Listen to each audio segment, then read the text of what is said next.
Hello guys! Again, so nakarating na tayo galing Verac. So bukas itutour ko kayo dito sa Karamuran until beach. Kaya I will surprise you. So see you in the next round!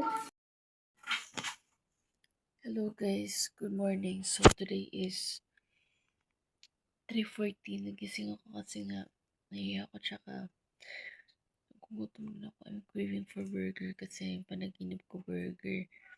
Kaya lang yung available tonight is pizza. So, ito na lang kainin ko. Tomorrow is church anniversary. Kaya we're preparing for it.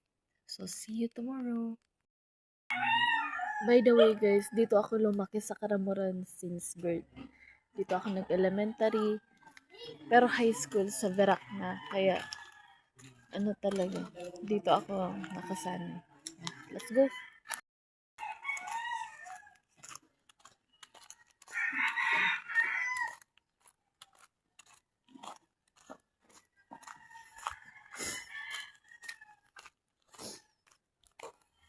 Lamig dito guys, sabihan ko kayo. Sobrang lamig dito, lalo na pag maaga. Ano kasi dito pag Siberian wind, talagang malamig. Go guys!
Takbo na tayo guys.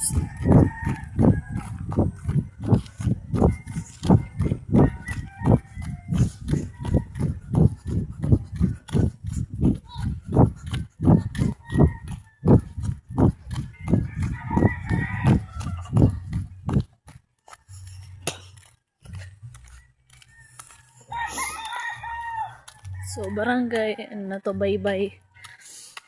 Tayo sa dagat.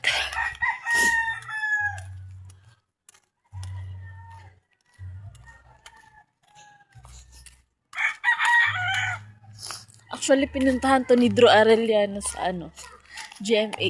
Nung nagpapalambana siya. Nung napanood nyo sa niya, vlog. Kung papunta ka ng Palambanas, dito daan.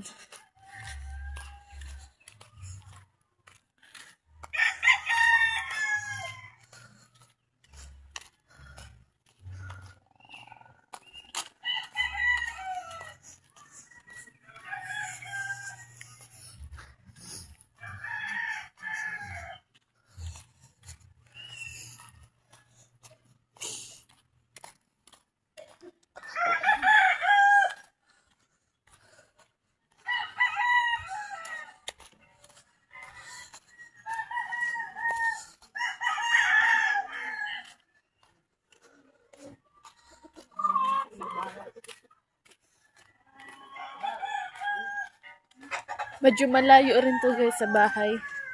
Pero umaga pa lang, kaya lakad-lakad tayo. Kaya good morning sa inyo dyan, sa manonood. Hello. Dito yung bumagyo, as in bumaha hanggang church. Hanggang bewang tubig.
Palumbanis na yun dun guys, sa unahan.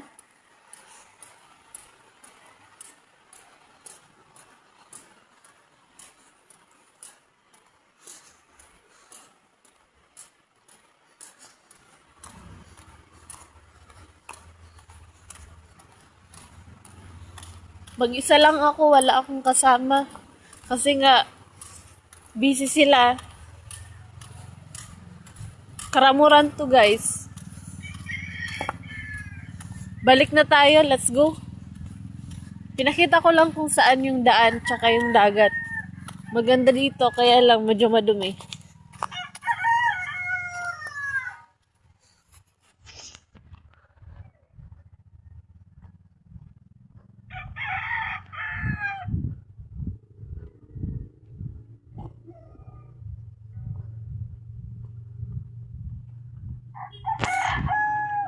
That's all guys.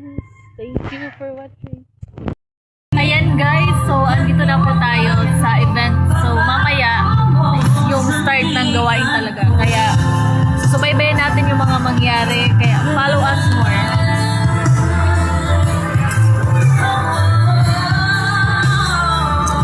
So wala pang masyadong tao sa ngayon.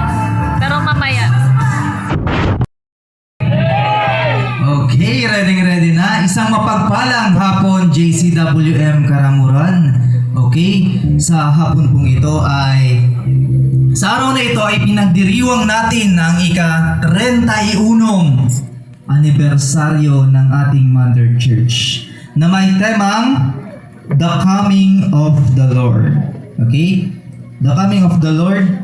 Tunay nga na pinagpala tayo ng Panginoong Hesus dahil tayo ay narito ngayon na hapon nagkatipon at ipinagdiriwang natin ang 31 taon na narito ang simbahan na to. Tayo ay pinagpapala, tayo ay tinutuwid sa 3 dekada na tayo ay nagkasama. Palakpakan nga natin ang Panginoon. Isang malakas na palakpakan naman.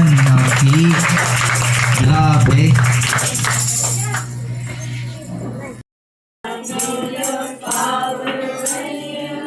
Nothing compares to this place where I can see you face to face.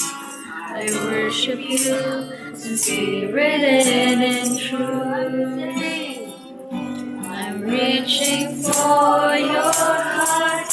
You hold my life in your hand, drawing me closer to you. I feel your power in you.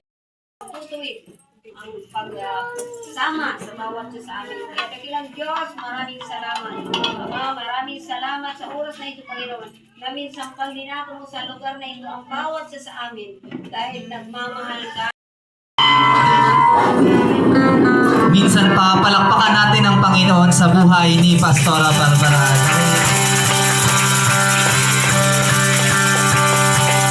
Dahil sa gitna ng kanyang edad, hindi pa rin nagpatinag ang Panginoon. Patuloy siyang ginagamit ng ating Panginoon. Kaya dumako na po tayo sa ating praise and worship na papangunahan ng JCWM worship team. Minsan pa palakpakan natin ang Panginoon. Okay? JCWM.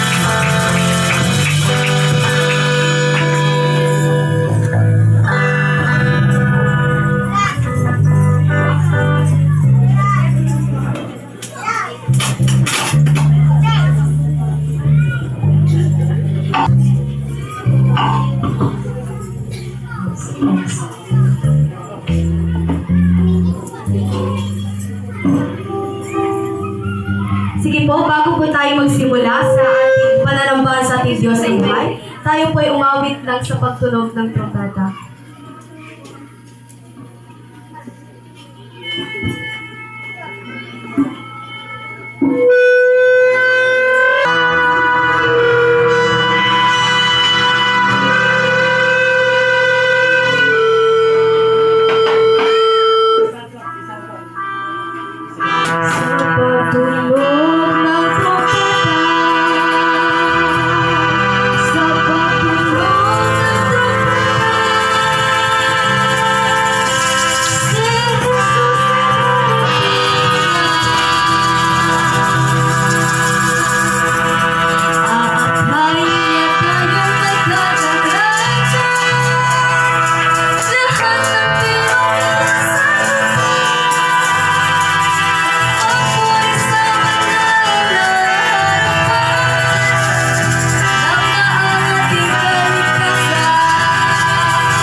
all the time. Yan is good. Tunay nga na ang Panginoon ay napakabuti sa ating pong lahat. Ano po? Ito, 1996. Nag-forward na po siya mula Qatar at siya na po yung nangalaga ng ating church dito, yung ministry. Ngayon, ng mga taong pong iyon, may hingi po tayo ng mga dokumento mula sa Buga upang tayo po'y malaya na makapanambahan sa lugar nito. Is ahead, and it will happen anytime. But our part as a Christian, we should live according to the Word of God, so that if rapture will come at a time that will take us alive and will be with Him forever. Amen? So speaking of preparation, if you will proceed reading chapter 5 of 1 Thessalonians, magkarugtong po yung chapter 4, 13 to 18, hanggang doon sa chapter 5, na kung saan dito po sa 1 Thessalonians chapter 5, kabuuan ng chapter 5 ay tumutukoy sa preparation.